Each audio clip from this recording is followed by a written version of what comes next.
আসসালামু আলাইকুম রহমতুল্লাহি ওয়া বারাকাতুহু। আজকে আপনাদেরকে একটি ক্ষুদ্র মৌমাছির চাক শীতের মাঝে খুলে দেখানো হবে। দেখেন যে লোকটাতে চাকটা আমরা খোলাচ্ছিলাম সেই লোকটা আসলে বয়ে চলে গেছে।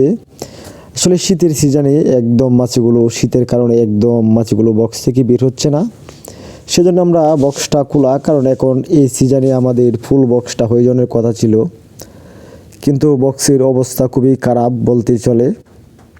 আপনারা যারা বক্স বাড়িতে আছে এ নিয়ে অনেকেই হতাশা যে আমাদের বক্সে মাছিগুলো বের হয় না, মাছিগুলো খাবার আনে না, এবং শীতের সময় খাবার দিতে হবে কিনা। যদি পর্যাপ্ত পরিমাণ মাছি থাকে তাহলে কোনো সমস্যা নাই, হয়তো কিছু কিছু মাছি বের হয়ে তাদের খাবার তারা জোগাড় করতে পারে, হয়তো বেশি পরিমাণের মাছি বাইর হয় না, কিন্তু এতে আমাদের কি হবে, হয়তো মাছিগুলো বের উঠবে না। দেখেন আমাদের এই ফিতাটার মাঝখানে কিছু পরিমাণ ডিম, কিন্তু এগুলা একদম ভরপুর হওয়ার কথা ছিল, কারণ এখন সরিষার সিজন, কিন্তু মাছিগুলো একদম দুর্বল, কারণ খাবার আনতে পারে না, তারা বের হতে পারে না, রানী ডিম দেয় না, কারণ ফুলের নালে রানী ডিম দেবে না, এটা আপনারা অনেকে জানেন।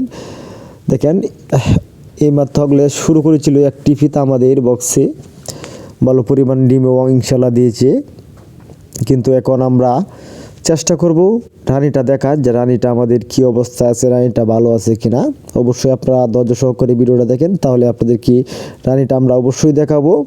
যেহেতু অল্প পরিমাণের মাছি, রানীটা দেখানো আমাদের জন্য কোনো সমস্যা হবে না। এবং আপনারা যারা মৌমাছির বক্স পালেন তারা যদি কিছু কিছু খাবার দিতে পারেন তাহলে তো আলহামদুলিল্লাহ ভালো, আর না দিতে পারলেও সমস্যা নাই, ইনশাল্লাহ হয়তো দিন ভালো হলেই মাছিগুলো মাঠে চলে যাবে এবং খাবার নিয়ে আসবে। কিন্তু এক্সট্রা খাবারের কারণটা কি, দেখেন এই যে রানীটা আমরা এই মাত্র দেখতে পারলাম রানীটা, তবে আরও একটু ভালো করে আপনাদেরকে দেখানোর চেষ্টা করতেছি যে রানীটা কী অবস্থায় আছে, কারণ যেহেতু অল্প পরিমাণের মাছি সেটার মধ্যে রানীটা একটু দৌড়াদৌড়ি করাটাই স্বাভাবিক। তবে যাই হোক, যেরকমই দেখলাম আমাদের রানীটা বক্সের ভালো আছে।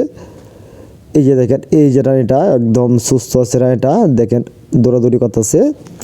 তে নিয়ে আমাদের কোনো সন্দেহ রইল না যে আমাদের বক্সটার সমস্যা হবে, যেহেতু রানীটা ভালো আছে। ইনশাল্লাহ দিন উঠলে হয়তো ফুলেন আনা শুরু করে দিলেই আমাদের রানীটা আরও একটু গরম হবে, আর একটু রানিং হয়ে যাবে, কারণ ফুলেন যতক্ষণ পর্যন্ত রানী না খায় অতক্ষণ পর্যন্ত গরম হয় না এবং ডিমগুলো পারে না। এই নিয়ে আপনারা কোনো দ্বিধাদ্বন্দ্ব করবেন না, আর ভয়ের কিছু নাই, ইনশাল্লাহ আপনাদের বক্সটা হয়ে যাবে। আমাদের বক্স অবস্থা দেখলেন এরকম মাছি নাই, মাত্র 4 ফ্রেমের একটি বক্স, এটা 4 ফ্রেম আছে, এটা হয়তো অল্প কিছুদিনের ভিত্তি হয়ে যাবে। তো ভিডিওটা ভালো লেগে শেয়ার করে দিবেন এবং নিত্য নতুন ভিডিও